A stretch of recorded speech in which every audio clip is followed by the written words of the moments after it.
Hey folks, it's Patriot Nurse. In today's segment, I want to discuss with you mental illness and gun ownership. Unfortunately, we've had another school shooting, and all the reactionary, predictable nonsense related to banning guns and restricting gun ownership for certain groups of people is making its ugly head known again. What you're hearing right now from many people, including the Broward County Sheriff, Mr. Israel, who is a New York transplant and not a Florida native. So one failed police state sends all of its rejects and overflow down to Florida to infect it and try and make Boca and Fort Lauderdale and all of that general area a police state number 2. Sorry for all you native Floridians down there to have to put up with all this nonsense. But yeah, this is what you're hearing. You're hearing a New York transplant advocate for more of a police state in the area and give more power, of course, to the government. And that doesn't really work. But one of the things that he said that specifically really annoyed me as a psych nurse and infuriated me as a God-fearing, patriot, and Constitution-loving American is that he wants to paint with a very broad brush all mentally ill people as potential violent threats, and that their Second Amendment right to defend themselves should be curtailed so that he can sleep a little better at night. And that's not cool. Let's go over a few things here. First, I was a psych nurse for many years, and I thoroughly enjoyed it. I loved my patients. It's definitely a different thing. Med-surg nurses and psych nurses are like, whoa, I could never do what you do. I could never do what you do. Let me tell you, the mentally ill and folks who deal with mental illness, they are some of the kindest people that you'll ever meet. And specifically when it comes to the criteria for committing people to mental health institutions, it's not as broad, and the sheriff should really know this and should have been much more careful, I think, in choosing his words. It's not as broad as, hey, I think this person may be a problem. Let's commit them and strip away their right to own firearms. It doesn't work that way. If you are going to be committed to a mental health institution, you have to have a first and second cert, short for certification. The first cert can be a number of healthcare professionals, down to a dentist, ironically enough, who certify that they believe this person will be either a danger to themselves or somebody else, either suicidal ideation or a homicidal ideation that must be concretely produced. Proof for this must be produced by this person. That's the first cert. But it takes more than just the word of one person to commit someone against their will to a mental health institution. You have to have a second cert, and you have to have at least one person. The second cert has to be a doctor. It has to be a physician with a background in psychiatric work. So it's not as easy as what people would like to think. Now, specifically when it comes to stripping people's rights to keep and bear arms away, which is a constitutionally protected right, but more than that, this right would exist in nature, even if there was no United States, even if there was no Constitution, no Bill of Rights, and no NRA, imagine that. Even if there was nothing like that, you would still have a right to defend yourself with weapons, with whatever you have in nature. No state, like the state came as a construct after the fact of the individual. Okay, individuals make up states. So I don't know where this idea of, like this is some negotiable. No. Okay. The right to keep and bear arms shall not be infringed, and that pretty much stands where it is. When it comes to mental health and stripping people's rights away, I have a specific problem with the advocacy that somehow all people labeled mental illness are going to be inherently dangerous. The vast majority of people that I took care of in a mental health institution were there because they were a danger to themselves. They had come in as a result of a failed suicide attempt and a trip to the ER, whereupon they were certified by a physician there as being a danger to themselves and henceforth committed to a psych hospital for evaluation and for treatment, for therapy, to try and get this person to be somewhat productive and stable. Okay, the vast majority of people with mental illness diagnoses in the United States are not the violent type, okay? How many people do you know have ADHD, EDD, Asperger's, autism, depression, bipolar disorder, cyclothymia? Let's go right down the list, okay? So we've got two competing problems here right now. The first is that over the past few decades, the FDA and the pharmaceutical industries and the people who write the DSM and all the alphabet soup groups of healthcare professional associations, they have been steadily lobbying and changing and broadening the clinical criteria for diagnoses of mental health, because we're trying to expand our service to the population, right? We're trying to make it an inclusive, safe space to be treated. Well, here's the problem with this. If you're trying to create an environment where people who are struggling to function in their everyday lives, who can't even perform their activities of daily living. Like, they're so depressed they can't get out of bed, and they can't wash themselves, and they can't go get groceries. Like, if you want to try and get these people functional and encourage mental health care, stripping away their constitutional rights to protect and defend themselves is probably not going to do it. And I'll tell you another secret here, okay?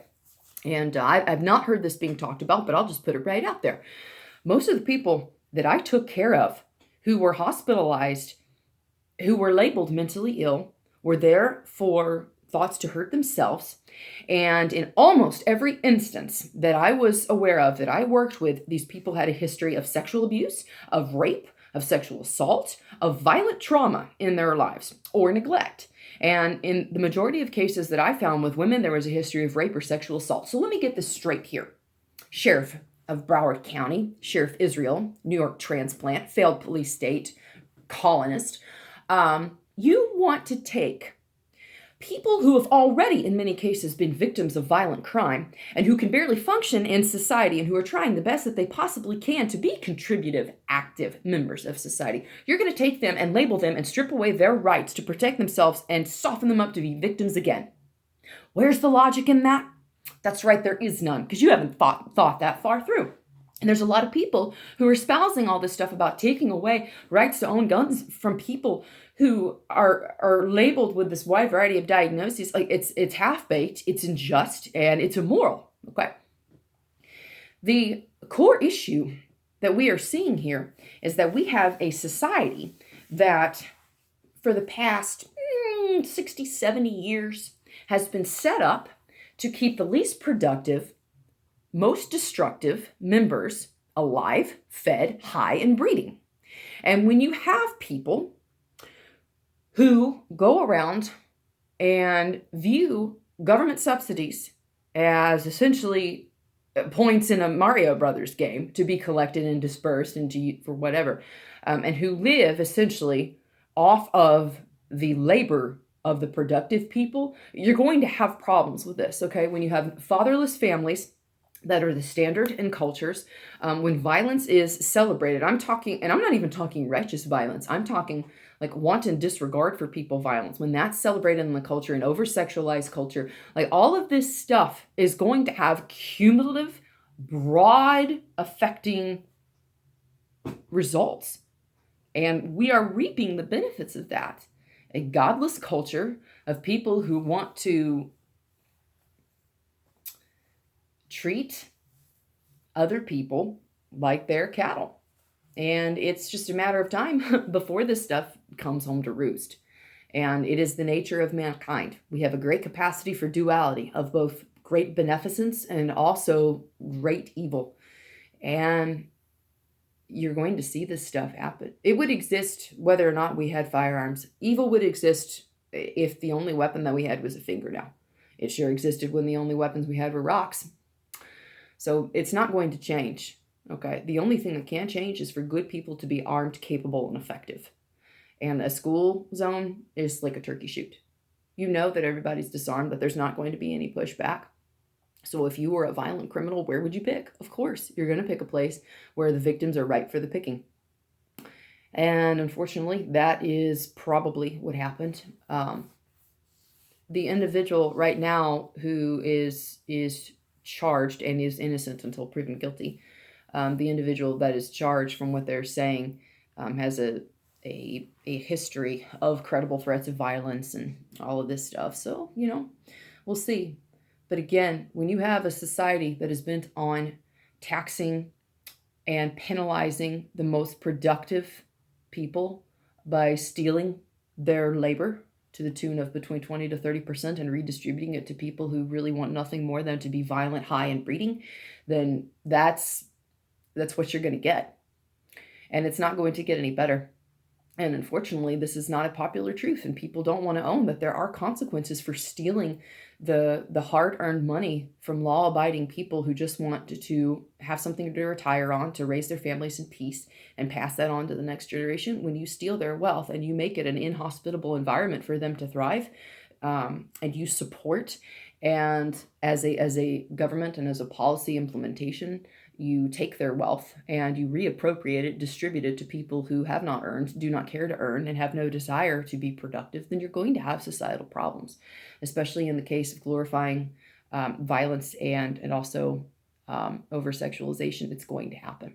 Okay, there's nothing that the government is going to do to address that. Most of the time, whenever they get involved, they make things worse.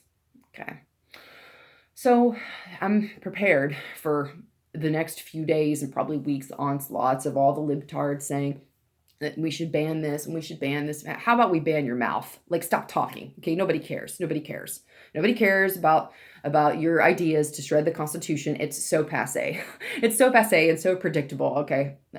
What is important right now is supporting these families and people who have lost their loved ones and their children. Okay.